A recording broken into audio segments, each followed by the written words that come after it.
What's up, gangsters? Or the 5 of you who might actually want to watch this video. Yeah, this is going to be purely about Fusion 360. It's nothing more than a CAD design procedural. And unless you really want to get into the nitty gritty of executing modeling in Fusion 360, you don't want to watch this. Now, having said that, I've tried to gear this so that it is useful for both newbies and experienced Fusion 360 pilots. So for you guys that are more experienced, there's going to be a bunch of stuff in there where you're going to be like, yeah, I know how to do this. But hopefully you'll also gain some insight, about how I do things as opposed to how you do things. And maybe that'll prove to be useful. Fusion 360 is pretty much like any craft where there's multiple different ways to do things, and really what matters is the results. But sometimes one way is more efficient than the other. So with that said, here we go. Okay, so what we have here is a cockpit tub and a joystick. And I have had several requests to show how I created the handle of the joystick, because as you can see, it is a little bit involved. It's got some detail there, and just so you know, this is for a 1/48th scale aircraft, and it's a part that's intended to only be 3D printed, not injection molded or cast. So that gives me a little bit of design freedom that I wouldn't have otherwise, because, other than making sure I've got features that are big enough to resolve at the resolution of the 3D printer, there's really no limitations on the shapes that I can do. And this thing pretty well fits that. The diameter of the smallest features, which are like these buttons, are 0.3 millimeters, I believe. And really, 0.3, 0.2 millimeters for sure is getting down to the minimum for a feature like that. Sometimes you can resolve features that are as thin as 0.1 millimeters, as long as they're not very tall and they have surrounding geometry that kind of holds them up. But for something that just sticks out into space like these buttons do, really 0.2 millimeters, 0.3 millimeters, and no more than, I've done features that are 0.2 millimeters diameter by 0.6 millimeters tall, like like a little toggle switch. And actually, you can see some of that stuff on the instrument panel. I'll turn that on here just real quickly so you can kind of see that. This is a little bit of an aside. Of course, I always get into the asides, but I think it's useful to know, just kind of as I go through this, because these are the considerations that you have to pay attention to whenever you're designing. And again, this goes back to the fundamental decision of whether or not you're going to design something at full scale and then shrink it and attempt to print or manufacture it at scale, or if you're going to design at scale. And what I prefer to do is design at scale. It's a little bit more of a brain bender, but I believe that ultimately the result is more robust, because again, you're accounting for the limitations of the manufacturing process as you go along. So anyway, all that being said, let me turn this back off, and we'll just focus on the control column itself.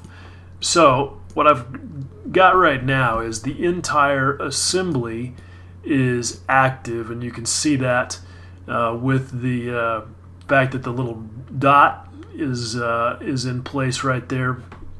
And I'm going to go down, and I wanted to do that just so that you could see, how these components sort of relate to each other in full color. Because when I go here and activate just the stick component, obviously it's going to be the only thing that's lit up. Alright, so what I'm going to do, you can see this is the timeline down here for this object, and it's it's not huge, but it's a pretty extensive list of features. And I'm going to try and go through this and navigate it in a reasonable amount of time. I'm sure that'll end up being unreasonable, but I think this is a little bit better than just doing a video clip of the thing playing as it's done, because you can take these things back to the base feature and just hit play and it'll just start going through.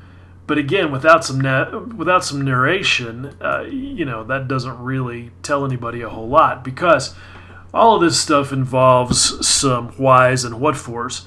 And, it's like anything. There's multiple different ways to do any of these steps. And I think that some explanation of why I chose the methods that I did is worthwhile. So let me just back this up to where it's nothing, and we'll see what we want to start out with. All right, so the first thing, and if I can find the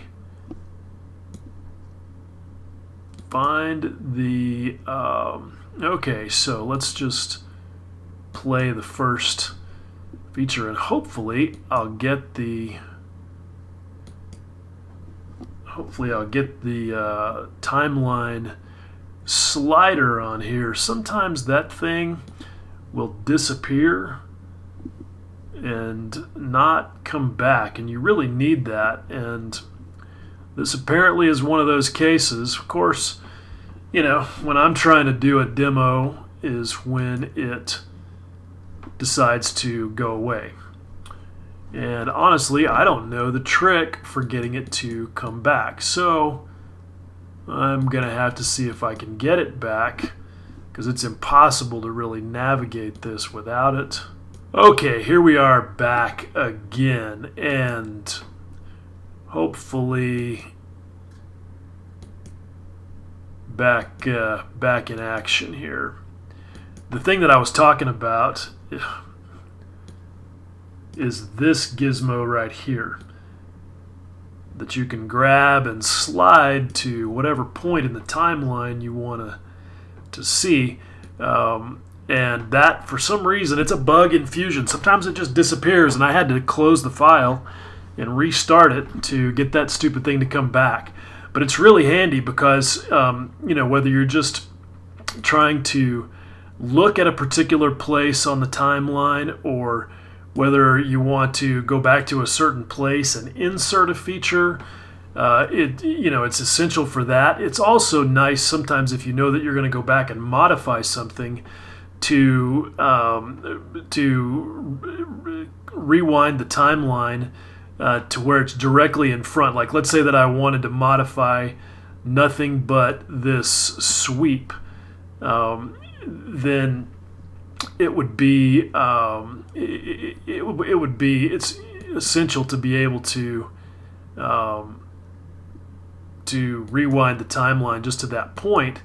And then what you can do is you can play or move this feature by feature after you make your change, so that you can see each new thing, so you can see how the change you made affects each step in the process. Because everything here is chronological. It essentially is, it's a stream of connected features. And so if I make a change to this thing here, it could affect something downstream. And sometimes it's useful to be able to just go through that step by step, because if you're going to have a problem, it's nice to just see it right as it appears, and you can try to deal with it as opposed to searching through the entire timeline just to find it. But anyway, let's all of that aside, let's see how this thing develops. Okay, so the first thing that I want to do is, I know that I'm going to want to create the stick itself, and I'm going to make that as a sweep. All right, and the first thing that you need for a sweep is you need a sketch of your path. You don't have to do that first, but, well, actually you do, because what you're going to do is once you create the path for the sweep, you're going to put a sketch of the profile that you're going to sweep at the base of the path. So, given that the stick is oriented the way that it is, I know that what I want to do is sketch on a plane that represents the center of the stick itself. And I could have used the origin plane, but it's just, kind of back there far away. And sometimes it's easier to just work with one that's right in the neighborhood of your part. So I made the very first thing I did was create a datum plane, and all that is basically all I did was create a mid plane. You can see the symbol there, and I did a mid plane between the two faces of the bolster for the stick, the base of it, whatever you want to call it. So that gets me that, and let's turn on. That's a construction plane, plane 1.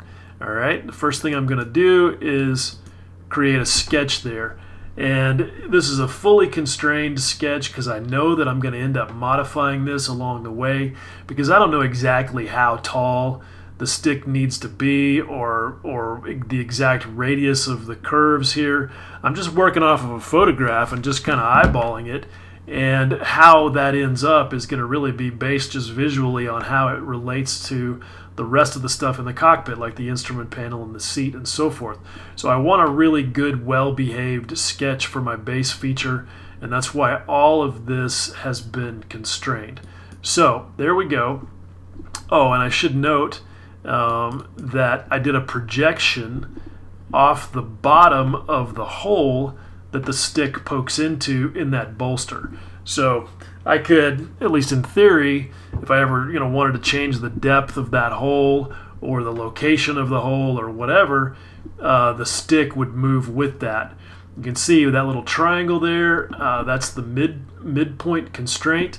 So all I did is I projected the bottom surface of the hole and then placed a point with a midpoint constraint on that line segment, and then used that as the connector, if you will, for that vertical line that represents the base of the stick. So that gets me the path. All right, now what I need is a feature that or a sketch for the circular profile that I want to sweep along that path. So I need another plane, and you can see this is just a construct plane along path. Okay, and all I'm doing there is I'm just telling it, if I can get it to open up there. Oops. No. Anytime you've got the camera mode selector turned on, you can't double click an item in the timeline, and I always forget that. But now I can double click it, and it opens that feature to be edited, and you can see you can put your plane anywhere along the path, and you get a distance you'll see over there, and that's basically just a proportion from 0 to 1. And obviously I want that to be at the very bottom of that path, so my distance is just going to be 0. And you don't really ever need to change this proportional setting. That's the default. So that's done. I've got a pass. I've got a plane, and now I'm going to just draw a circle that's anchored with the path as its center. Give it a diameter. It's fully constrained.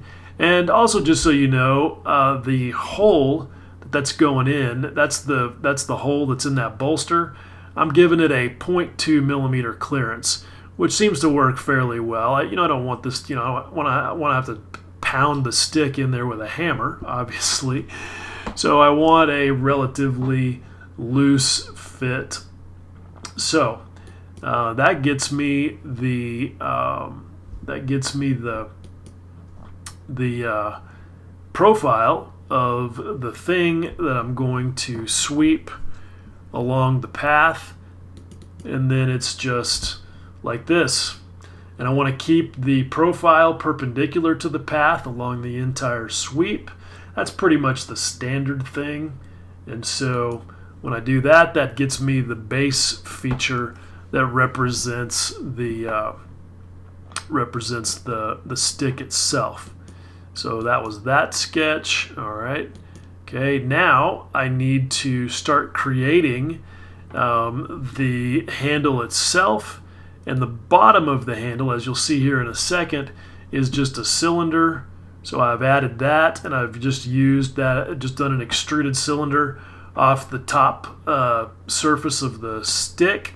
Now, to get into the handle itself, what I'm going to do is I need to bring in a canvas, okay, so that I've got a reference, visual reference to work off of. So all you do there is you're just going to do insert canvas. And when you do that, you'll have the ability to scale to scale it. And I just, with this one, I just did it visually. You can see you get the arrows that lets you move it, scale it, do whatever you need to do. And I just position it in about the right spot. Now, obviously, it's not perfect because that photo is not taken at an exact side-on orientation. You got parallax from the lens, and you just got to kind of work with it, and it's just a matter of estimating it. But unless you got blueprints, or you've gone and taken photos yourself that are the correct orientation, this is the best you're going to do. So it is what it is. You can also set your opacity, which is handy, but that's what you got there to work with. So that gives me the basic shape, and you can see that cylinder at the bottom there being what I want to start with. Now the next thing I'm going to do is I'm going to create some curves that define the outside shape of the that start to define the outside shape of the stick or of the handle. So the first thing I want is I need a cylinder right there, because as you can see, that base there's a cylinder that's below that's the threaded coupling for the handle, and then there's another cylinder at the base of the grip itself. And so I'm defining that diameter right there. And then I'm using that in this sketch. And this is a really important sketch. And so I'm going to explain this. What this does for me here is this basically just defines the sort of the overall height of the thing. And I'm creating a line here that I'm going to use in a second as kind of the axis through the center line of that button right there. And I made some modifications later, and the sketch is not in exactly the place that it needed to be, or the canvas is not exactly the place that it needed to be. That's why that doesn't look like it's in exactly the center of that button, but that was the intent. So once I've got that, that's what I call, that's just a reference sketch, if you will. And that's why these sketch lines are dotted lines. And you get those by clicking on them and pressing X to turn them into reference sketch entities. All right. Now I'm going to create a plane at the top of that reference sketch entity. And I'm going to sketch, you can see just half of the, that's a cylindrical feature right there. Obviously the button, it's a round thing. So I know that part of the grip can be represented by a by a semicircular sketch entity. And my intent is that I'm going to connect this semicircular sketch entity with this sketch entity down here at the bottom using a loft. So let's just go here through all the different sketches that I use to do that. So my first thing is I do an extrusion to create the base feature. Then I've got let's get into that, sketch. Okay, that's just a sketch representing that half of that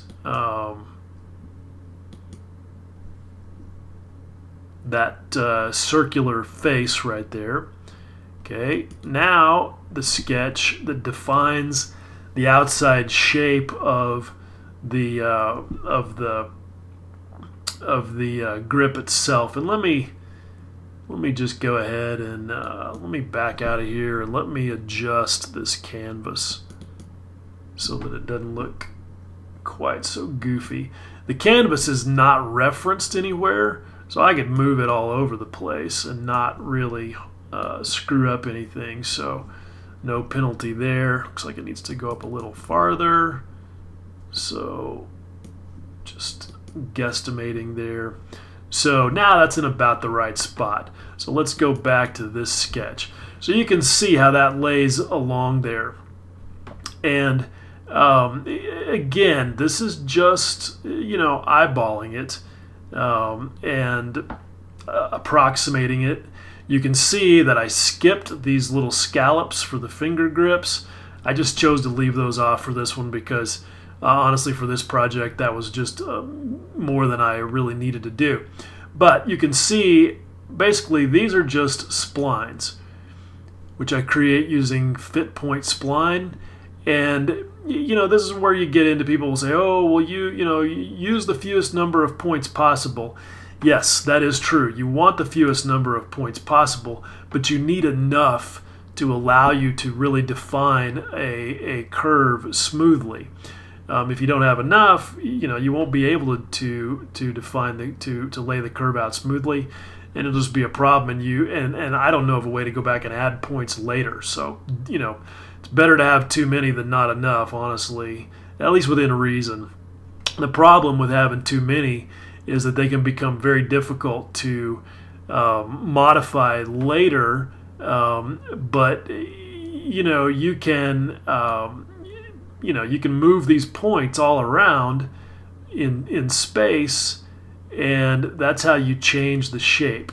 You also have these handles where you can grab the end of a handle and move it, and that gives you a finer degree of control because you can stretch them out, shorten them, change their angle.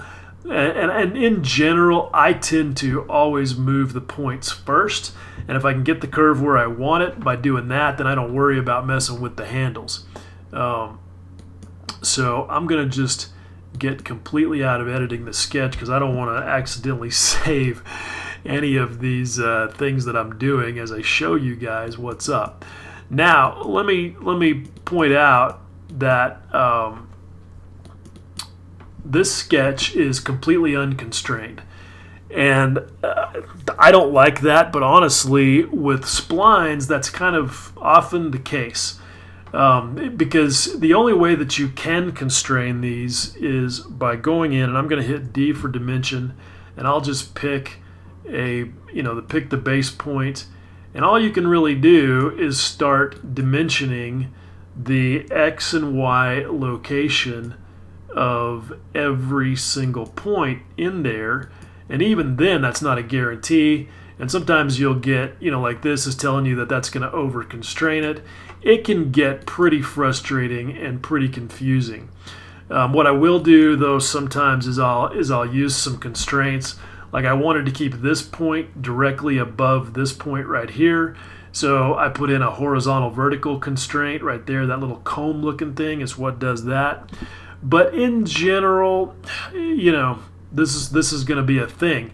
And it's a problem if you have to start moving this thing around later.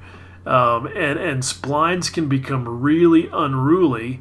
And that's why sometimes people will choose not to use splines to model something like this, because there's a completely different way of doing it, and I'll show you here in a second what I'm talking about. But this is the basic thing that I've got. So let me turn some sketches on here. So there's that sketch. Now what I'm going to need, and you'll see why, is I'm also going to need another sketch to give me a little bit of definition of the cross section. So again, I did a plane along path, and I just selected an arbitrary point that looked like it was in about the right place, and I've sketched that profile right there to give me some definition of the cross section of the handle in that area. Okay, so I have a series of sketches now. I'll turn that one back on. That will allow me to define the surface. Okay, and you can see that I've done that here, and it is just a half of the volume there, and it's just nothing but a shell. Okay, all that is again, it's just a surface blanket that I've stretched over those sketch entities. And let me show you in the loft how that works. Okay, so the first thing with any loft is you've got a profile, okay, and you have to do them in an order that makes sense. So you always want to start at one end and then select your profiles, marching along the length of the thing to the other end. So that's profile 1 is just that semicircle. Profile 2 is the profile that I just sketched, and then profile 3 is the top end up there. And I could have gone the opposite direction. I just chose to start down here. The important thing is that it's continuous. Okay, then what you need are some, and you don't always need rails, but in this case I did, because again, with a loft, what it's going to do is it's going to just do what's easiest for it as a little, lazy little robot. It's just going to compute a surface that connects this arch to this arch, and what happens to the surface in between there is just whatever. It's arbitrary. And so what you need are some rails that will control that. So I selected the outside profile that I sketched here as rail 1, and then the other one as rail 2. So now you can see that I've got a complete boundary around that surface, and then this curve right here that defines that cross section inside the surface, and that's what gets me that that continuous surface. And that's a pretty good surface. I mean, you can just look at it and see there's not any crazy wrinkles there. It looks pretty good. All right, and now what I need to do is get that thing turned into a solid so that it can be joined to this cylindrical solid that's down here at the base. So the first thing I'm going to do is I'm going to mirror that surface. Now I need to cap off the top and the bottom of it, and I'm going to turn off the display of the cockpit base there, and I'm going to turn off the stick is this body 1, and that's the solid body that I have right now. And then you can see it's created these two surface bodies. So and you can see that's just open at each end. And let me turn off these sketches. Okay, don't need those displaying anymore. So now what I'm going to do is I'm going to go over here into the surface environment, and I'm going to create two patched surfaces, and that now caps off the top and the bottom. And it's pretty simple. Patch surfaces, that's what they do. They just use a bounding curve, and then they fill it in with a surface. Now what I need to do is stitch all those together using this right here. And what you do is you go into the stitch command, and then you can just do a select box, and it gets you all that. And what you want is for all those edges to be green, and that tells you that all 4 of those surfaces are going to be stitched together into one continuous surface entity, and then it's going to turn that into a solid, which is a very cool thing. So that's what we've done. That's what we've done right here. Come on. So now that's a solid, and you can see if we do let's do a section analysis.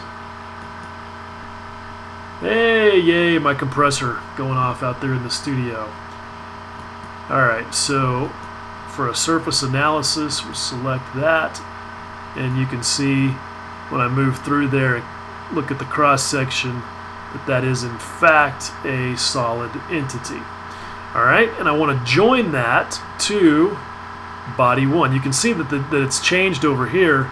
Now you can see it says that it's a body, it's a solid body. I have 2 bodies, and I need to join those together. So that's pretty straightforward. I just use the modify, go back to solids, and just use the modify combine command. Now I mentioned a minute ago that there was a different way you could approach this.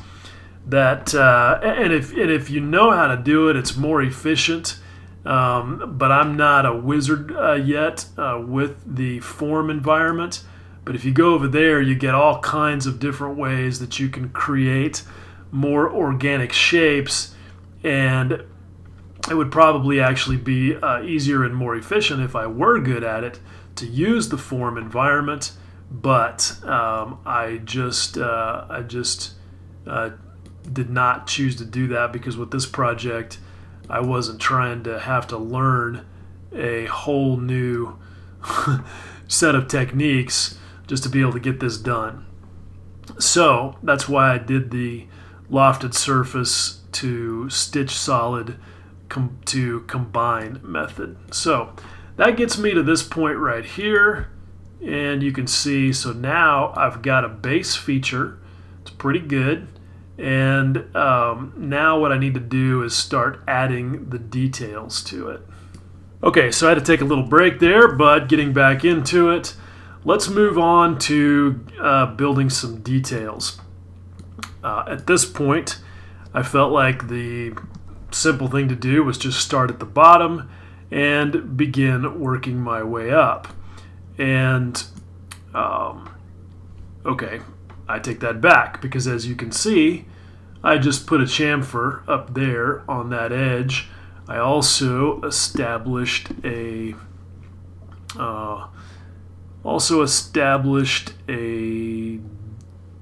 datum point right there in the middle, because I'm going to need that because I want to run an axis through that. And that's just using these commands right here: point at the center of a circle, axis perpendicular to a face at point. So, and you'll see that I use these datums a lot, because they're just really important to being able to establish how you want something set up in space and relative to the rest of the geometry. So that chamfer took the edge off of that circular face up there.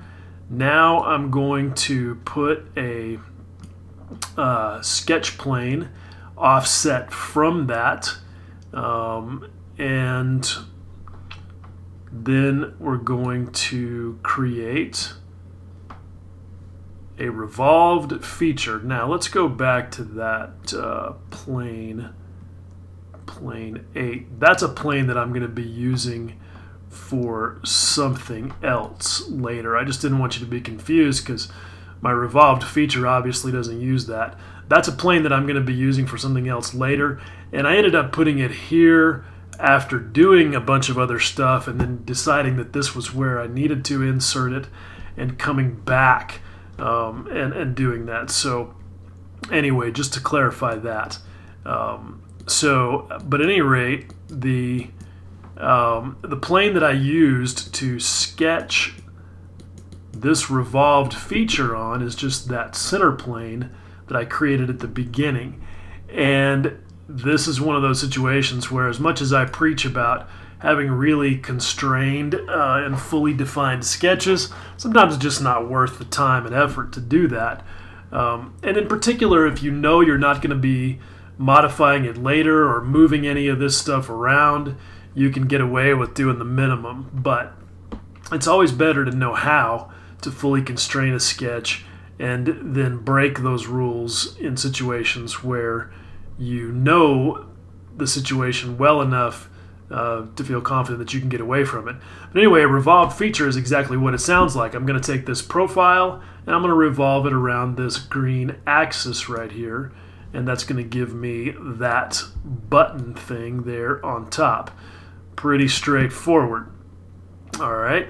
Okay, the next thing is I need another axis. Let's see where I decided to go at this point. Okay, let's see, where did I put that axis? Okay, that's right there in the middle of that cylindrical feature. Then I've done a plane at angle off of that. And that's just where you tell it, I want to put a plane through a line, an edge, or an axis at some specified angle. And that basically just gets me one that's perpendicular to the plane that splits the thing, like I showed you before. And what I'm going to do now is create a sketch on that plane. And you'll see that what that sketch is going to do, it's a protrusion. And you can see that I extend the profile over here into the meat of the rest of the handle. That's always a good idea, because what Fusion and any CAD system really does not like is when it has to calculate on surfaces that meet perfectly. And because this surface in particular is complex, there's no way to define a protrusion really that is the shape that I need, that's going to meet that face on that surface on the side perfectly anyway. So what I'm going to do is just have my profile start inside the meat of that, and then, as you'll see here, I'm just going to extrude it on both sides of the plane that I made, so that it sticks out the right amount. And I've got this chunk of meat right here that's going to be the location for this button. And all I did was, now that I've got this surface plane right here, I can use that as a sketch plane. And all I did was I went in and drew a circle constrained to be concentric with that curvature and popped that out of the surface to make that little button.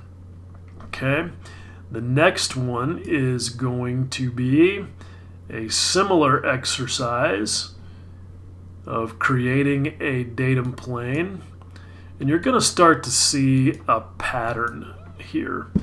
All right, so that's a datum plane that's offset parallel to the the top face of that cylindrical protrusion right there. And I'm going to sketch on that and create this protrusion. And all that is just that ridge. I think that it's just kind of there to help the pilot register his grip there on the right hand side of the thing. All right, next thing is I need a sketch. And let's see, I believe that this is another what I call orientation sketch, and it is. So you can see all it is this line up here in space at an angle, at a distance off of the projected edge of that cylindrical feature down there. And what that's going to do for me is it's going to allow me to create a plane at angle in space right there, and that's going to be the plane that I will sketch this on, and this again, same kind of protrusion, and not worrying too much about the getting it fully defined, and that's going to create that protrusion right there.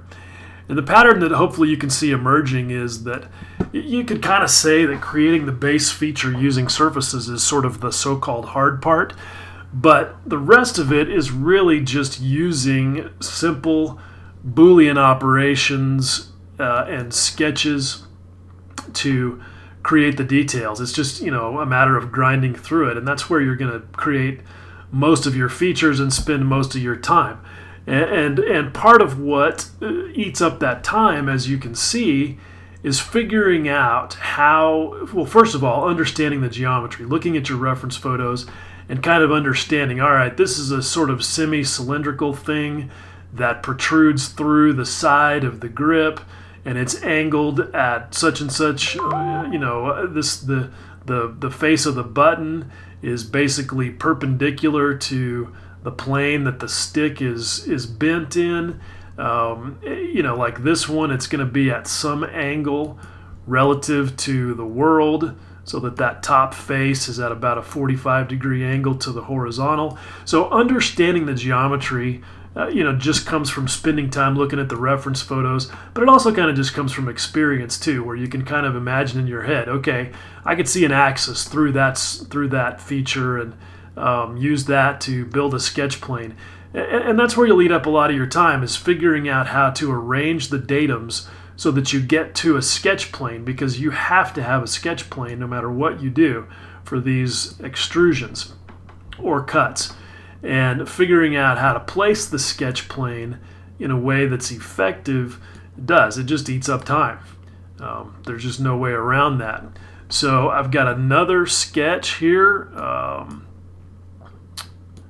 Same thing, where I've used some projections, projected that axis, projected the edge of that plane, I think, that I created earlier. Or no, that's just a line actually that I drew in there. And again, this is going to allow me to create another plane through that construction line. And, a lot of this, again, is just arbitrary and estimating what you think it needs to look like. And part of the reason that you want to be disciplined in your approach is because inevitably when you set up these sketch planes and you do this stuff, you're not necessarily going to get it right the first time.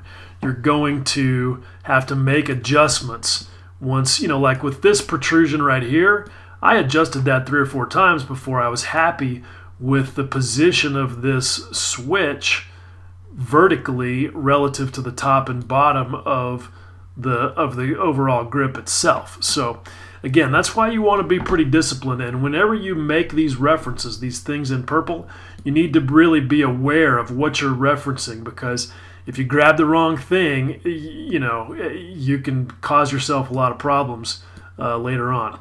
All right, now what I need to do here is I need to create a kind of a bump on this side of the grip.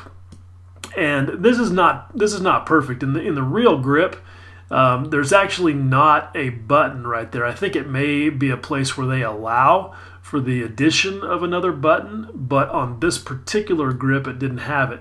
It just has this bulge right here. And there are just different ways to create that bulge, and this is one of those places where doing this in the form environment would have probably paid off, because I would be able at this moment to just go and start pulling on that surface and pooch it out right there. But I didn't do that, and so I had to define a protrusion, a chunk of material. And so I used the sketch that I showed you there. I created a sketch plane at an angle. You can see that. It's at a compound angle. And here, let me turn it on. So there it is. It's at a compound angle relative to the X, Y, and Z axis of the world. And I've sketched this profile on that, and I've extruded it into the body of the grip. But I did something when I extruded it, because I wanted it to get thicker at the bottom. See how it kind of tapers outward, and you can see I've got a taper angle over here on the extrusion. So as it moves along that arrow, it gets fatter and fatter. You can see that. So that's good, but as you can also see, there's a chunk of it that I don't want sticking out over here. And that's just inevitable sometimes when you're working with simple Boolean shapes, that you may end up with a piece of material where you don't want it. So how do I get rid of that? All right. So I'll come to that here directly, but first I put in some fillets there to make sure that I liked the way that that looked. Typically, you want to save your fillets and your radii until as late in the process as possible, because these are computationally intense and they can really slow your model regeneration down quite a bit. And you may get into situations where if it's a complex enough situation, it'll just crash. You know, everybody who's done any amount of CAD to speak of has had that happen to them. But you can see, you know, I'm wrapping the fillets around this thing. Actually, it's two separate fillets. Okay, the first one just does that edge. And part of the key to successful filleting is to break it up into chunks that are mathematically stable, if you will. So I know that if I fillet the sharp edge of that protrusion first, that will then give me a radiused path that runs all the way around the base of it that I can select for the following fillet, and that makes it easier on the computer or the little robots inside who have to, you know, work their little abacus. All right, so I've got that, and I got it where I was happy with it. It took me, honestly, a half a dozen adjustments to get that bump sticking out there where I was happy with it. Is it exactly like the real thing? No, but it's a subtlety that's not going to show up at 1/48 scale. I just needed some sort of a bump sticking out there, and I'm cool with that. Now I got to get rid of that thing there. We do not want that. So this is where just kind of understanding what your tools are and doing a little creative thinking really makes sense. So you can see that with one feature, I disappeared that thing. And what basically I did here is this is an offset surface. Let's see. Wait a minute. What is that? Replace face. Sorry, not an offset surface. It's replace face. Okay. And I'll just show you here real quickly how I did it. This is a powerful feature that you have like a 50% probability of it working in your favor. So it's right here under modify, replace face. Replaces one or more part faces with different face. The new face must completely intersect the part. So source faces are going to be these three right here. Those are the faces I want to get rid of. The target face, the new face that I want to be there, is this whole surface right here. And you can see, boom, very nicely got rid of those three triangular things and replaced it with this. Doesn't always work out quite that good, but I was fortunate this time that it did. All right, so now once I had that smoothed off, then I went through the same exercise. That plane that I told you that I created earlier that was offset from the surface that that button is on is what I used to create that sketch. And you can see that that's another tapered protrusion that is built the same way that I built all of the others. All right. And then again, I got a couple more of those same kind of things to create the button here and create the trigger. The trigger is just on that center line plane. It's a protrusion that's extruded symmetrically on both sides to give me a trigger. And now, as I was saying, that I'm down to the end of all of the features that I intend to include, I'm going to come along and start doing my fillets. And I'll just walk you through this so you can see kind of the way that I broke those up. So, oops, not supposed to do that. I didn't mean to push play.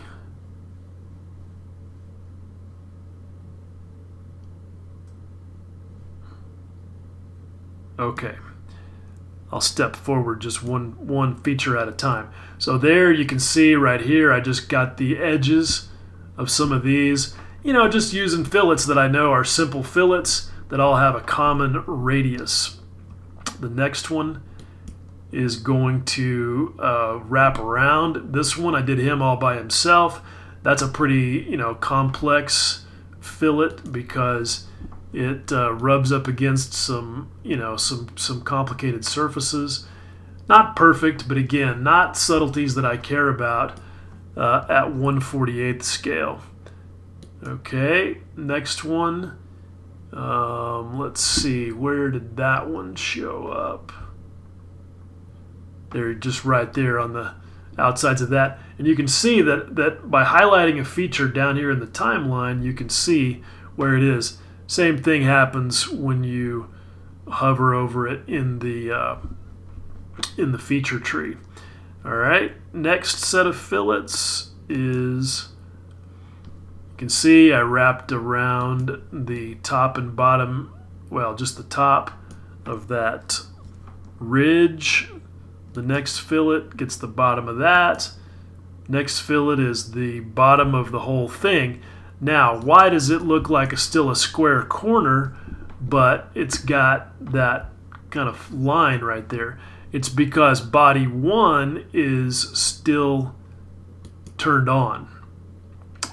Body 15 is the new combined body that has the handle joined to the stick. All right, next fillets. I got the trigger there. Pretty straightforward.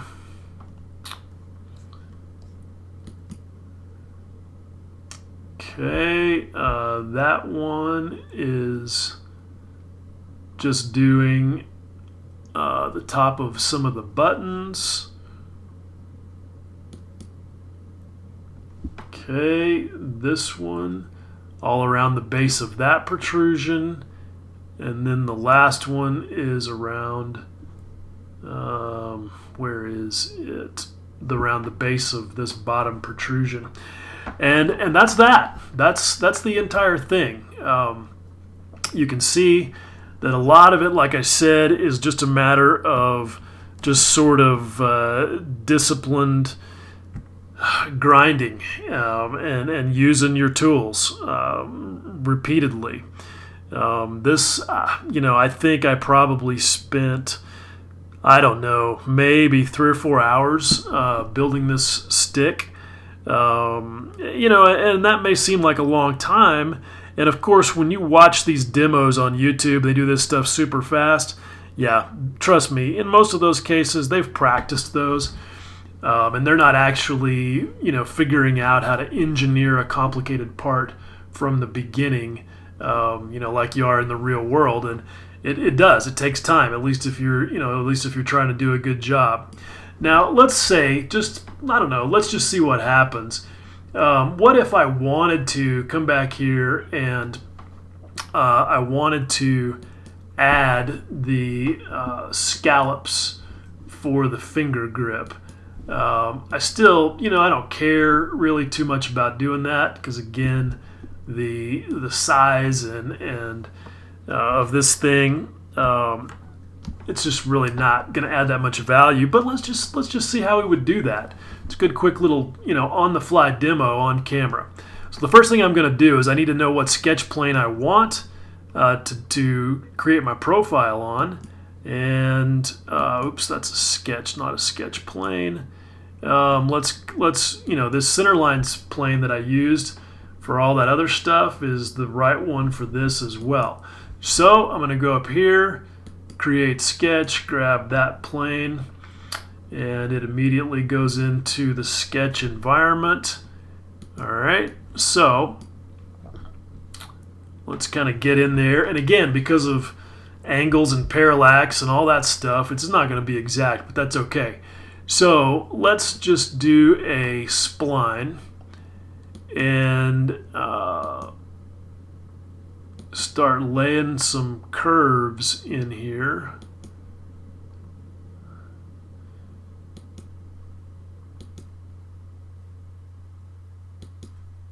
And again, you don't want more than necessary, but you got to have enough. Okay, so that should be plenty. So I'm going to click on the check mark, and that's the end of that curve. Now, in order to make that a closed profile, I'm just going to sketch a line. And this is one of those times where, really, I'm not going to worry too much about getting it fully defined. But here's where I want to show you a really powerful thing to know about Fusion 360. You'll notice that as soon as I finished this line right here, let me delete this line. Okay, you notice that this is all the same shade as everything around it. But as soon as I go from this point to this point and it closes the profile, it changes the shading. That's telling you that you have a complete closed profile, which you must have in order to turn it into a protrusion or a cut. So that's a really important thing to note. Now, there will be times where you have difficulty figuring out why, when you jump back out into the design space, that then you go to tell it that you want to do an extrusion, that it's not picking it up as a complete profile. And you'll come back in here and you'll look and you'll go, oh, well, and you'll realize that this profile is not closed. Let me just go back and delete that again and put another line here. So you'll realize, and this will happen sometimes when you're doing projections off of curved surfaces, and you may, at first glance, you'll think that your profile or that your curves are complete, and then therefore that your profile should be as well. Then you won't really be able to see that you have an open profile. So there's a trick for figuring that out, all right? So this one's obvious. I've got a giant gap right here, but watch this. If I just hit L for line and I just draw an arbitrary line across that, look what happens. This part up here becomes closed and it turns shaded. This part down here is not. So if this gap right here were super, super tiny, and you couldn't really see that at first glance, what you could do is you could use this trick to find what section of your profile the gap is. By doing this, we know that it's somewhere down in this section, and you've only got two places where there's a joint, right? It's either got to be here or it's got to be here. So then you can just zoom in and figure it out, and then you can just grab, once you know, then you can do a coincident constraint if necessary or whatever it takes to close the profile. So that's a really, really helpful trick to know that I haven't seen anybody explain in tutorials much. So anyway, now I've got this profile right here, okay? That's pretty dope. Now I'm not going to worry about constraining it at all, all right? So there, I've finished the sketch. I'm going to delete, or not delete, but just turn off the canvas. Now let's turn this into a cut. Create, okay, see? It automatically knows that the last sketch profile I did that's closed is the one that I want to use. All right, but that's only going to go one direction. I need it to go symmetrically on both sides, so I'm going to go symmetric. All right, and so however far I drag it out on the one side, it'll automatically go on the other side. And there's a cut with a bit of shape to it. Pretty simple. All right, and now, that's obviously not right because it's got that hard edge. So let's just do this. Come up here and grab the fillet tool and grab both of those edges, and let's see what we get. Okay, that's kind of dope. That's just a 0.25 millimeter fillet. And there's a bunch of options with fillets that are worth knowing, but we don't need to get into any of that right now. The important thing is to know, like right here, you just don't want to run one fillet into another. If I had done that, it would have most likely have failed right there. So you need to keep a little bit of space. But that gives me a pretty nice approximation of that, of the serration on that grip for, very little effort. And if it's not exact, again, no big deal, because the subtleties are going to be lost at 1/48 scale. And keep in mind also that the real object was basically carved out of wood by a master craftsman in the 50s, and then turned into a sand casting mold that could be used to pour this handle, probably in aluminum. They might have used it to build a plastic mold. I don't know. Don't have the real handle to be able to say. I think this handle is made by a company called Guardian, if I recall correctly. But let's say that we'd like to refine. Like, this is kind of a soft, shallow curve. This is kind of a sharp curve. So let's go back in here to the sketch, okay? And this is why splines are so powerful and fun, because you can just get in here and start dragging these points around until you have a shape that's that's a little more I'm not going to necessarily say accurate, but a little more regular or uniform, whatever you want to call it. That's how you do it.